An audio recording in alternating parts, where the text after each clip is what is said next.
कार्यक्रम में उपस्थित आदरणीय प्रिंसिपल साहब, बागेश्वर यादव जी, हमारे सहपाठी इंजीनियर साहब, पूर्व जिला पंचायत के सदस्य भाई जन्मेजय जी और राजपत भाई के साना बसाना चलने वाले आदरणीय गजराज सचिव जी, संचालक दिनेश जी, अनुज कुरेन जी, पूर्व प्रत्याशी महाप्रधान के भाई सुरेन जी, मनोज जी, मोदी जी, मैं नाम लूँगा सारे साथियों जो भी यहाँ उपस्थित, सबका हृदय से स्वागत, अभिनंदन, आभार व्यक्त करता हूँ। मैं अपनी कुछ बात कहूँ आपसे, इससे पहले मैं अपने बहुत ही शुभचिंतक, मार्गदर्शक, गार्जियन, बड़े भाई, रिश्तेदार, उस समाज के बहुत ही सजग प्रहरी, बहुत ही जिम्मेदार पिता और बहुत ही जिम्मेदार देश के नागरिक के रूप में और अपने गांव में प्रधान के रूप में बहुत ही कुशल राजनीति, जिस तरह से उन्होंने अपना जीवन जिया, मैं उनके स्मृतियों को स्मरण करते हुए उनके चरणों में अपने हृदय की अंतिम गहराइयों से श्रद्धासुमन अर्पित करता हूँ। और आज इस अवसर पर आप सभी से ये अपील भी करना चाहता हूँ कि मन में उनके जो समाज के प्रति, राजनीतिक परिवेश के प्रति और परिवार के प्रति जो जिम्मेदारियां थी, तमाम झंझावातों के बाद भी वो जिस तरह से अपनी जिम्मेदारियों का निर्वहन करते हैं, मेरी तो बहुत ही निकटता थी। और जब भी शुरुआत करते थे मजाक वही करते थे, और जब मैं कुछ कहता था तो कहते थे कि आप छोटे बाप का जवाब नहीं। और दिनेश भाई के साथ पार्टी गए हैं, कह रहे हैं कि उनका मैच बहुत अच्छी थी और करीब 30 साल से मेरा संपर्क है, अब भाई कहना अंकित हो जाएगा। हाँ, इसमें मैं ये समझता था कि वो अंग्रेजी के भी बहुत विद्वान था और करीब 90% फोन उनका मेरे पास रात में 10 बजे के बाद ही आता था। और मैं आप लोगों से साझा करना चाहता हूँ उनकी बात। वो सभी जानते हैं उनकी कमी के बारे में, लेकिन मैं पूरे विश्वास के साथ कहना चाहता हूँ कि जिस किसी के पास उनका फोन गया होगा, कभी उन्होंने लूज टाक किसी से नहीं। वो 2-3 घंटे का समय वो अपनी निजी जिंदगी जीते थे और उसमें 7 से 9, 10 बजे तक का, उसमें उन्होंने कभी किसी से कोई लूज टाक था। और साहसी तो इतने थे कि मैं कह नहीं सकता कितने साहसी। मैं पहली बार जब चुनाव लड़ रहा था तो राजपत भाई और राजदेव भाई, गजराज जी, ये लोग बाइक से जो है रात को 40 चौराहे पे, उस चौराहे पे सुबह दोपहर मेरे नाम का, अखिलेश जी के, नेताजी के नाम का नारा लगाते हुए, और कितना बड़ा क्षेत्र था उनका, चाहे उनका प्रोफेशन कहूँ वो कारण रहा हो या उनकी मृदुभाषिता रही हो, इतना व्यक्तित्व रहा हो जो लोगों को प्रभावित करता था। बनारस, जौनपुर, अम्बेडकर नगर तो खास, मुझे लगता है लगभग आधा जनपद अम्बेडकर नगर का उनका बहुत समृद्ध इलाका था व्यवहारिक रूप से। वो बड़ी सहजता से मिलते थे लोगों से, वो हर जगह अड्डा बना रखा था। एक आध बार उनके साथ निकलने का मौका मिला तो तमाम जगहों पे चाय पानी, नाश्ता और खाने तक का इंतजाम होने का। तो बहुत बड़ा व्यक्तित्व उनका था, एक साधारण सा जीवन और व्यक्तित्व बहुत बड़ा था। मैं उनके जो बच्चे हैं उनसे भी ये उम्मीद करूंगा कि उनके नक्शे कदम पे चल के अपनी जिम्मेदारियों का निर्वहन करें और समाज में फैली इस कुरीति के खिलाफ जो लड़ने का उन्होंने साहस दिखाया है।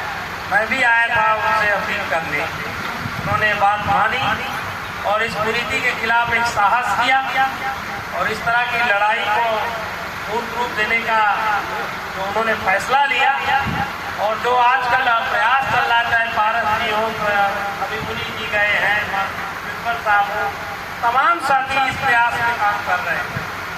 हम लोग उतना समय नहीं दे पाते, लेकिन पहुंचकर अपनी सहभागिता निभाकर ये समझते हैं कि हम किसी पुनीत काम में, हम किसी सामाजिक कुरीति को हटाने के प्रयास में अपना योगदान देने का काम करें। अभी यहाँ से निकल के हम लोगों को कमरा जाना है, वहाँ से दूसरी जगह जाना है, इसी कार्यक्रम लड़ाई भाई गए तो बता रहे थे 3 जगह तो सिर्फ श्रद्धांजलि का कार्यक्रम हमारे क्षेत्र। तो इस तरह से बहुत बड़ा परिवर्तन ये हो रहा है। लेकिन जो हमारे अनुकरण करे थे, मैं भी अपनी बात उनसे जोड़ता हूँ कि अगर एक खर्चे से निकलकर दूसरे खर्चे में जाए तो बहुत समीचीन नहीं होगा। तो इसको जितना संक्षिप्त बनाया जाए, जितना सोबर बनाया जाए, जितना कम खर्चे का बनाया जाए, उतना ही हमारी लड़ाई को, हमारे परिवर्तन के संघर्ष को ज़्यादा महत्व मिलेगा और उसका सार्थकता निकलेगी।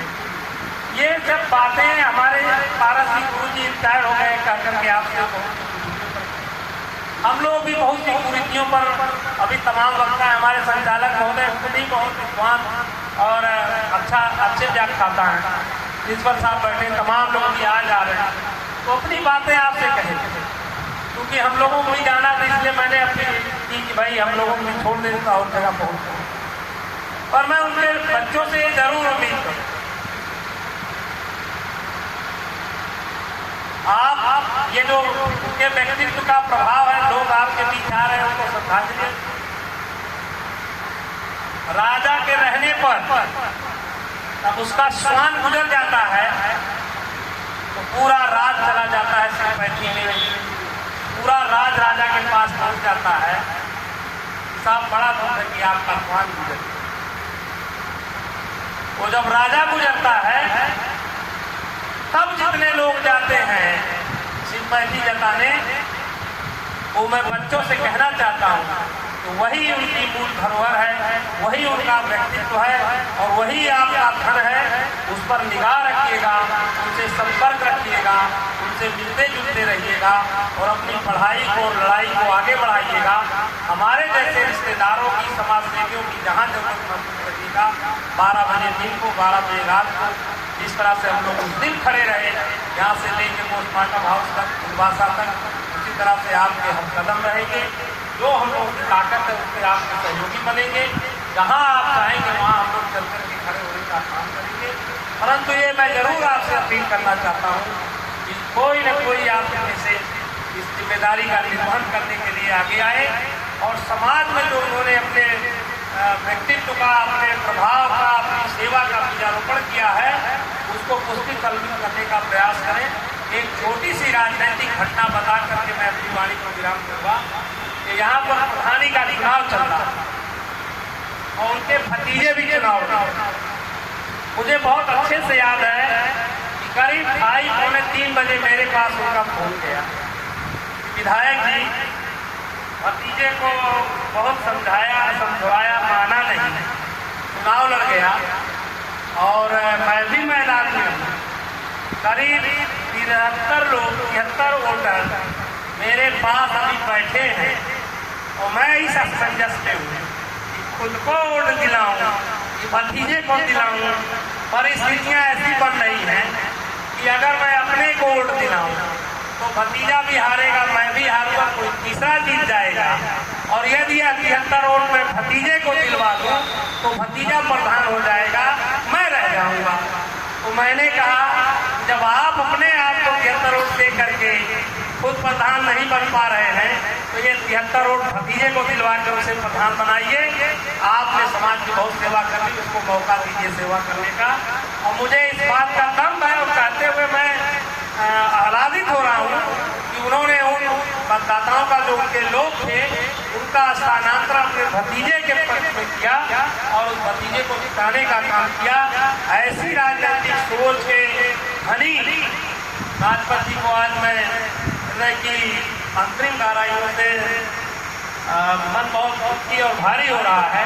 मैं उनको बहुत बहुत प्रणाम करता हूँ, उनको बहुत बहुत श्रद्धांजलि अर्पित करता हूँ और उम्मीद करता हूँ कि समाज में तमाम चाचा ऐसे हों और उनका अनुसरण करके भतीजे भी अपने मन को परिवर्तित करें और समाज को शक्तिशाली बनाएं और राजनीति को सही दिशा में ले जाने का काम करें और इस तरह की जो सामाजिक लड़ाई है, जो कुरीति है, इसके खिलाफ लड़ने का साहस पैदा करें और इन कुरीतियों से समाज को बचाने का काम करें।